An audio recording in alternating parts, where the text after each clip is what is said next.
Hey, before you scroll past this like you've scrolled past everything else today, just stay for 1 second. Have you ever felt this specific kind of heavy?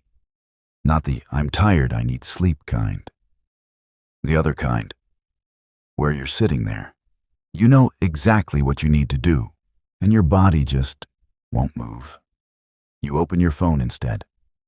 You watch one more video. And the task just sits there, getting louder in your head, somehow harder to start the longer you wait.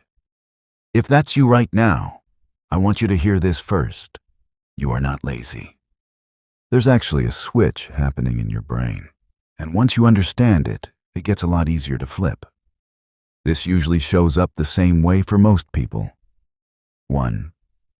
You know exactly what to do, but your body feels glued in place.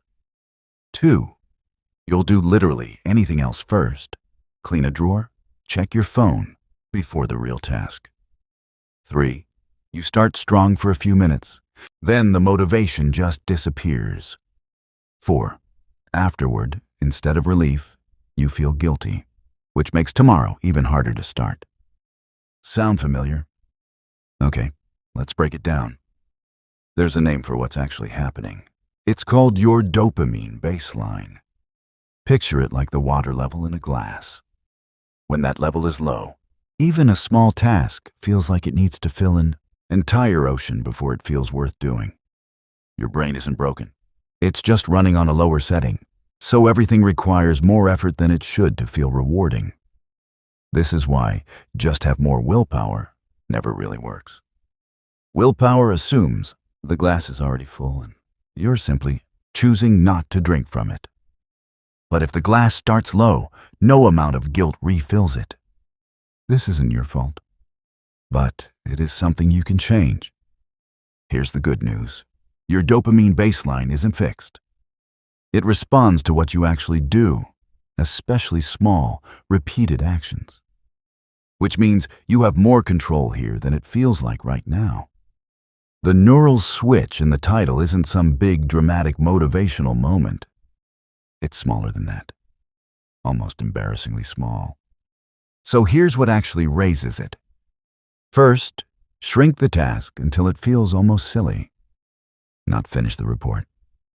Just open the document and write one sentence. Your brain resists big, vague tasks. It rarely resists something that takes 30 seconds. Second, start before you feel ready. Motivation is usually the result of starting, not the reason for it. The glass fills the moment you begin, not before. Third, stack small wins on purpose. Neuroscientist Wolfram Schultz found that dopamine doesn't only fire when you finish something. It fires the moment your brain expects a reward is coming. So completing that one small sentence actually raises your baseline for the next step, and the one after that. Fourth, and this is where cognitive reframing comes in.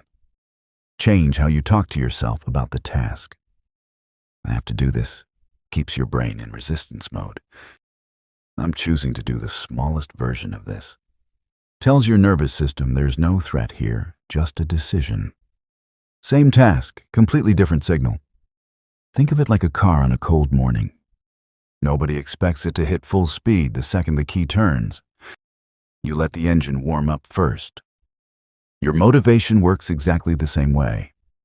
The tiny first step isn't the whole task. It's just the warm-up. So at its core, this was never really about laziness. It was about a baseline that got too low and a task that felt too big to start. You don't need more discipline. You need a smaller first step and about 30 seconds of courage to take it. Not one big moment of motivation. Just small habits, done daily, quietly raising that baseline back up. One sentence, one step, one warm-up at a time. You are not alone in this. If this helped even a little, let us know in the comments, and we'll see you in the next one.